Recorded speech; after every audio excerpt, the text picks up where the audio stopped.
Esse vídeo aqui é um alerta para todos os investidores na Bolsa de Valores, um alerta para o que pode acontecer nos próximos meses, no próximo ano, já em 2025 e também dali em diante. Então, se você hoje investe na Bolsa de Valores ou pretende investir na Bolsa de Valores, esse vídeo aqui é para ti. E se esse vídeo for para ti, já deixa o like no vídeo e presta muita atenção nessa história que eu vou te contar, porque ela explica a base por trás desse meu alerta.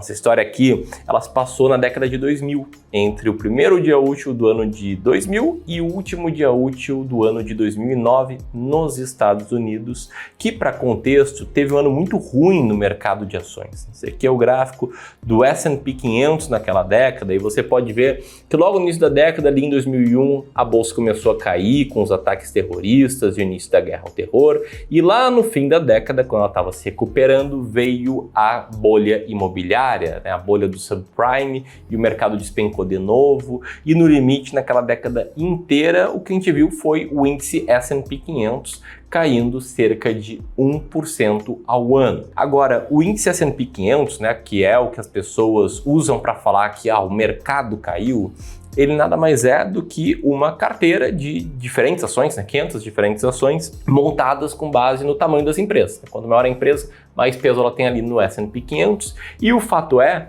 que mesmo numa década muito ruim para o mercado como um todo, alguns fundos de investimentos em ações podem ter performance boas, como foi o caso do fundo gerido por esse cara aqui, que talvez você nunca tenha visto na vida, que se chama Ken Herbner, que, para contexto, o fundo gerido por ele rendeu cerca de 18% ao ano nessa década em que a média do mercado caiu um pouco mais de 1% ao ano. Para você ter uma noção, um fundo que rendeu 18% ao ano, ele basicamente transformou cada real investido em mais de R$5. Ou seja, se o americano lá investiu $100 mil nesse fundo, ele acabou essa década com mais de $500 mil. Se o cara investiu $1 milhão, acabou essa década com mais de $5 milhões. Só que apesar disso ser algo incrível, mais incrível do que isso é o fato de que nem sempre o retorno dos investidores é parecido com o retorno de um investimento. Existe uma diferença entre quanto rende um investimento e quanto, na média, os investidores desse investimento têm de retorno, o que é chamado nos Estados Unidos de Behavior Gap. E aí, se eu te mostrar aqui, a gente tem o retorno desse fundo, 18,5% ao ano, linha azul, e aí eu te pergunto, qual você acha que foi o retorno médio do investidor desse fundo? Pensa aí, eventualmente, joga aí nos comentários quanto tu acha que, na média, o investidor desse fundo teve de retorno. Enquanto você comenta, aperta em Enter e quem sabe até já compartilha esse vídeo com um amigo, eu quero te atualizar esse gráfico mostrando que, na média, o investidor perdeu 11% ao ano. Por quê? Porque esses caras entravam na alta e saíam na baixa. Por exemplo, no ano de 2007, um ano antes da bolha do subprime, o fundo subiu 80%. A performance dele foi muito boa e naquele ano os investidores aportaram $2,6 bilhões no fundo. Aí, no ano seguinte, em 2008, em que o investimento despencou, os investidores tiraram $750 milhões e foram entrevistar o Ken Herbner, Perguntaram, e aí, Ken, teu fundo foi o melhor fundo aqui da década, mas ainda assim a maioria dos investidores, perdeu dinheiro. E o cara respondeu o seguinte, olha, uma quantidade enorme de dinheiro entrou no fundo, bem quando ele estava no seu topo histórico de rentabilidade, e eu não sei o que falar sobre isso. A gente não tem controle sobre o que os investidores fazem. E a grande moral dessa história aqui é que comprar na alta e vender na baixa é algo que vai destruir a tua performance como investidor. E, aliás, é algo que destruiu a performance de vários investidores brasileiros. É isso mesmo, a gente aqui no Clube do Valor, que, para contexto, não é uma empresa que só tem eu, o Gleison, o Felipe, alguns consultores que aparecem aqui no YouTube, e tem, sim, mais de 160 pessoas e vários times dedicados à gestão de recursos. A gente fez um estudo aqui no ano passado que analisou 3 diferentes fundos de ações. Um fundo do Itaú, para exemplificar o comportamento médio de investidor que investe por bancões, que qualquer um tem acesso. Um fundo da gestora IP Participações, uma gestora muito famosa no meio de gestão independente, que faz um trabalho muito bom. E também um fundo de investimento em ações da Dynamo, sendo que tanto o fundo do Itaú quanto o da IP estavam sempre abertos para investidores fazerem novos investimentos. Já o da Dynamo não. Ele abria para novos aportes, eventualmente, né? Ele abre para novos aportes, eventualmente, quando os gestores da Dynamo querem. Em 22 eles abriram para aportes, e em março de 2020, na época da pandemia, eles abriram também. Fizeram uma pequena abertura ali em 2017, antes em 2011, ali na crise de 2008 também. E o que a gente queria aqui era comparar o retorno do fundo com o retorno da média dos investidores. E olha só que interessante. O fundo do Itaú, ele rendeu cerca de 9,8% ao ano, foi até melhor que o Bovespa no período analisado. O da IP rendeu 13,4% ao ano e o da Dynamo 15,5% ao ano. Só que quando a gente olha para o retorno dos investidores, o que acontece é o seguinte: no fundo do Itaú, em que o investidor médio ele comprava na alta e vendia na baixa, e voltava a comprar na alta e voltava a vender na baixa, talvez influenciado pelo seu gerente, talvez investindo aí por conta própria, tentando fazer timing de mercado, o investidor médio teve um retorno de apenas 0,4% ao ano, 9,4% ao ano abaixo do retorno do investimento, enquanto na IP algo similar, mas em menor grau aconteceu. O fundo rendeu 13,4%, o investidor médio viu a carteira render 11,9%, ou seja, ele perdeu 1,5% ao ano por comprar na alta e vender na baixa. E no caso da Dynamo, em que esse cara era proibido de comprar na alta, o que aconteceu foi que, enquanto o fundo rendeu 15,5%, o investidor médio viu sua carteira render 16% ao ano. Ou seja, o que isso aqui significa? Por mais que você tenha as melhores ações possíveis, os melhores fundos imobiliários e faça um trabalho muito analítico de escolher os melhores ativos, isso aqui não vai adiantar nada se você se comportar como a maioria dos investidores que tende a comprar na alta e vender na baixa.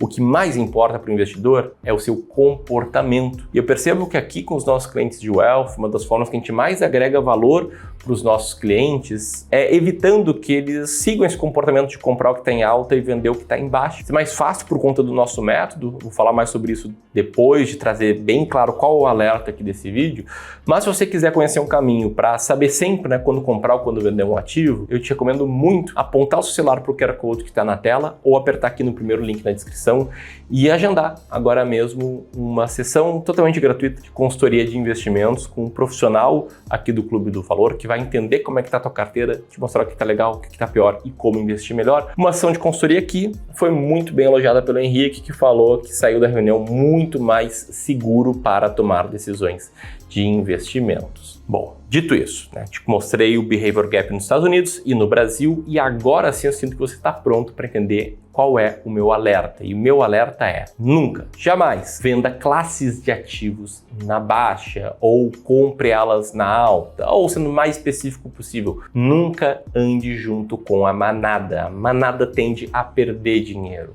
A manada segue atalhos que, por sinal, sempre dão errado, que o nome disso são atalhos.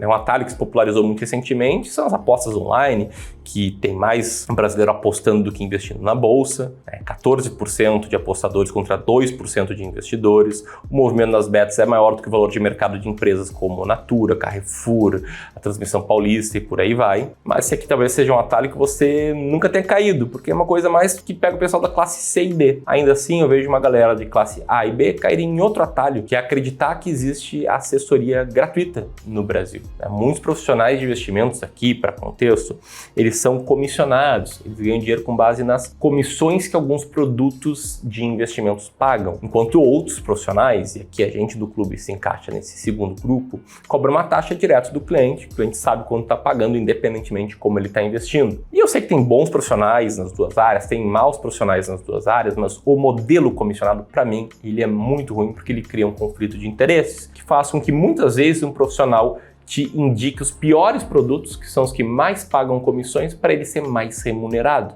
Tem investidor perdendo milhares de reais por conta disso, e tem gente famosa perdendo quantias milionárias pelo mesmo motivo, e não à toa, recentemente, a CVM lançou uma instrução que obriga o profissional comissionado a mostrar quanto de comissão eles estão ganhando. Isso veio para acabar com essa narrativa de que existe assessoria gratuita. Isso aí não existe almoço grátis. E na maioria das vezes, o pessoal que é remunerado por produtos, por comissões, eles ainda incentivam esse comportamento de comprar na na alta e vender na baixa. Porque o que acontece quando uma classe de ativos como os fundos imobiliários estão na baixa? Investidores começam a ficar preocupados, eles ficam nervosos, eles olham para a carteira de fundos imobiliários, ela não está andando, ela está caindo. E aí, se o profissional que te atende é comissionado, o que ele tende a fazer é, quando você liga para ele e fala, eu estou insatisfeito com aqui os fundos imobiliários, esse cara vai tender a te falar, olha, quem sabe tu não vende mesmo e compra esses ativos aqui de renda fixa, como esses COIs. Por quê? Porque ele ganha comissão na venda e ganha comissão na compra. Quando na média o que funcionou no passado foi fazer o contrário da manada. A gente aqui teve que confrontar,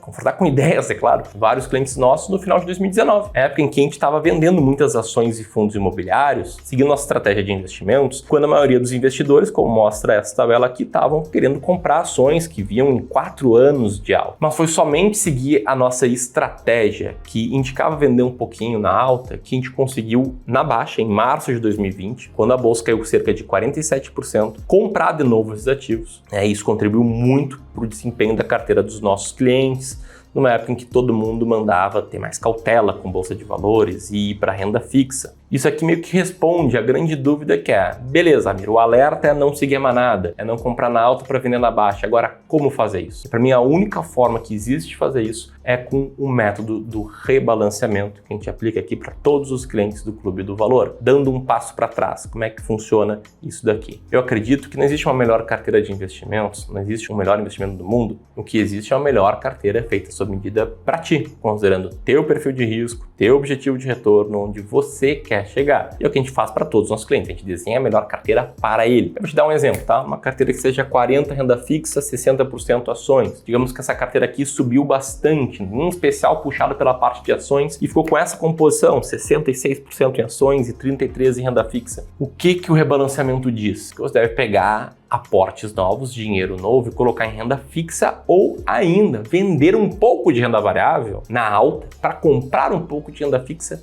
na baixa, que acaba sendo agir justamente indo na contramão da manada. Então que fique claro, tá? Quando eu te mostrei o que a gente fez em 2019, 2020, não quero me posicionar aqui como alguém que tinha uma bola de cristal, e sim como uma empresa pragmática que segue uma estratégia sensata de investimentos que envolve fazer o rebalanceamento trimestral e te mostrar como investindo dessa forma você não vai estar comprando na alta e vendendo na baixa, sim fazendo o contrário, agindo contra a manada e, consequentemente, tendo um melhor potencial de retorno. A grande pergunta é como investir dessa forma. Tem 2 formas que eu consigo te ajudar. A primeira é com conhecimento, e eu tenho um vídeo aqui que é um vídeo secreto, que eu não falo em todos os vídeos, ele não está em todos os lugares, em que eu revelo o passo a passo da nossa estratégia. Se você chegou ao final desse vídeo aqui, vai querer assistir esse vídeo secreto, que eu vou deixar o link aqui no lado, já vai aparecer, tá? Segunda forma é contigo conversando conosco, uma conversa totalmente gratuita, que a gente vai entender como você está investindo, mostrar como dá para investir melhor. E ao final dessa conversa, vai poder escolher ou não nos contratar. Aperta aqui para preencher alguns dados e solicitar uma ligação na nossa equipe. Claro que a gente vai analisar teus dados e eventualmente te contatar. Beleza? Era isso. Um grande abraço e até mais.